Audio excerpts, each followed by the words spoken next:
پہلے تو ایک چھوٹا سا اس بریف سے آؤں گا جہاں آپ کی تربیت چل رہی ہوتی ہے آبزرویشن سے. وہاں کچھ لوگوں کو آپ ایز اے مینٹور دیکھ رہے ہوتے ہیں. تو جب یہ کرکٹ کھیل رہے تھے تو میں ان کا لیول آف کمٹمنٹ دیکھا کرتا تھا. He was not ready to lose. He believed کہ اوکے ہار جاتا ہے آدمی پر میں ہاروں گا نہیں. تو اس نے مجھے I was a very clear man. ہمیشہ سے میں سوچتا تھا کہ میری قوم جس دھارے پر چل رہی ہے یا اس کو جس دھارے پر چلایا جا رہا ہے یہ وہ 1100 سال کی تربیت ہے جس میں ہمیں رعایا کے بطور ٹریٹ کیا گیا. فیصل بھائی آواز کمر بہت کم آ رہی ہے, کائنڈلی ذرا اور رعایا جو ہے وہ غلاموں کی بدترین شکل ہے, زبردست. کیونکہ غلاموں کو معلوم ہوتا ہے کہ وہ غلام ہیں, رعایا کو معلوم نہیں ہوتا وہ غلام ہے. 14 اگست کو جب پاکستان بنا تو اچانک رعایا کو اناؤنس کیا گیا کہ آج سے تم جمہور ہو بغیر کسی تربیت کے. نتیجہ اس کا یہ ہوا کہ ہم نے ایک پوری قطار در قطار لوگ پیدا کیے جو ہاتھ باندھ کر اپنے سے بڑے لوگوں کے, امیر لوگوں کے سامنے کھڑے ہو جاتے تھے. ہمارے ہاں یہ چیز پیدا ہی نہ ہو سکی کہ جو حرام کمانے والا ہے وہ دراصل دنیا کا غریب ترین آدمی ہے. آج وہ ایک غریب آدمی وہاں لندن میں بیٹھا ہے. یہ 6 ارب روپیہ 600 ارب روپیہ اگر آپ کی جیب میں ہو تو نہ آلو بدل جاتا ہے, نہ مولی بدل جاتی, نہ گاجر بدلتی ہے, ایک شیف بدلتا ہے, لیکن آپ کی عزت کا جنازہ نکل جاتا ہے. آج آپ اپنا وہ جنازہ اپنے کندھے پر اٹھائے در بدر پھر رہے ہیں, اور بدقسمتی کا عالم یہ ہے کہ آپ کا بھائی یہاں وزیر اعظم ہے اور آپ اس ملک میں داخل نہیں ہو سکتے.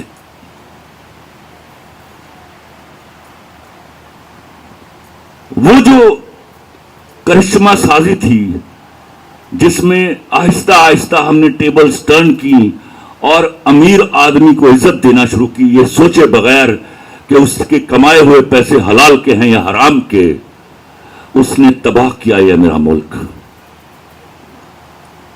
اور آج اصل میں وہ ان کا نام ہے اشرافیہ, ایکچولی ان کو بدماشیہ کہنا چاہیے.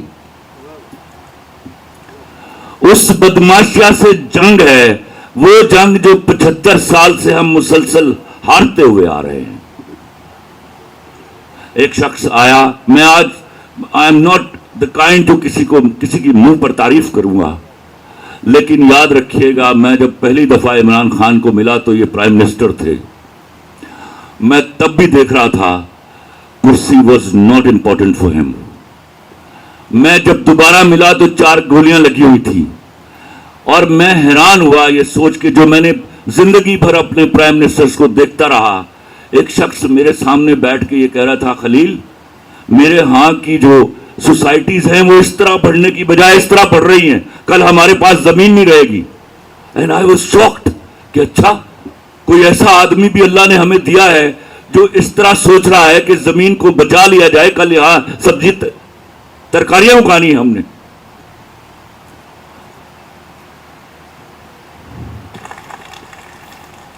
خدا کی قسم میں نے اپنی آنکھوں سے دیکھا, گھنٹہ 1.5 گھنٹہ بھر ٹانگ رکھتے تھے, زمین میز کے اوپر نیچے اتارتے تھے, اور تڑپ صرف اتنی تھی جیسے میں تڑپتا ہوں جب میرے ہاں آج جس جگہ پر میرے ملک کو لے آیا گیا ہے 12 مہینوں میں, میرے ہاں غریب کی بچی بک رہی ہے.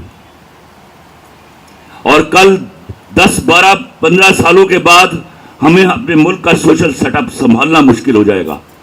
لوگ آپ سے سوال کرتے ہوں گے کہ خان صاحب نے کیا کر دیا تھا. آج بڑا آسان منظر ہے آپ کے سامنے. ابھی آپ 2.5-3 بلین ڈالر کے ریزروز پر ہیں, جن کو تھوڑی بہت سمجھ بوجھ ہے اکنامکس کی. آپ سے علیحدہ ہونے والا 1/6 چھٹا حصہ آپ کا ٹکڑا 42 بلین ڈالر کے ساتھ ہے, 90% ارنڈ منی. کل بھی یہ اس طرح کا ملک دے کے گئے تھے ان کو. ابھی بھی جب یہ آئیں گے تو ہی از ناٹ سامری جادوگر, he will have to re blood.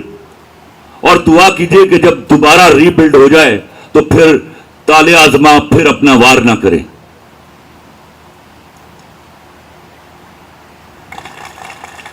ابھی ابھی ان کے آنے سے پہلے آئی ہیو ٹو کوٹ کہ ابرار مجھے کہہ رہے تھے یار خلیل کیا آدمی اللہ نے ہمیں عطا کیا, یہ کون آدمی ہے, ایسی چیزیں, ایسے لوگ, ایسی شخصیت پروردگار بلیسنگ کے طور پر آپ کو عطا کرتا ہے. اللہ کے واسطے قدر کر لیجیے. از دا what I believe, why I am standing with him.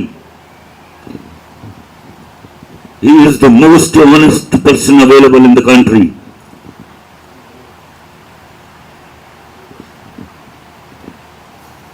یاد رکھیے گا, آج میں پہلے ایک سلیوٹ میں ہمیشہ پیش کرتا ہوں اپنے ہاں کی خواتین کو. دس از فرسٹ ایور ٹائم کہ میرے ہاں کی عورت والنٹیئر کر کے اس ملک کے لیے باہر نکل کے آئی ہے. اور میں اپنے مردوں کو کہا کرتا ہوں کہ یاد رکھنا, مرد بھاگ جاتے ہیں, عورت نہیں بھاگا کرتی. And that is the fact I tell you. یاد رکھیے گا, جب تک آپ کریز میں موجود ہیں ہم یہ میچ جیت کر رہیں گے انشاءاللہ.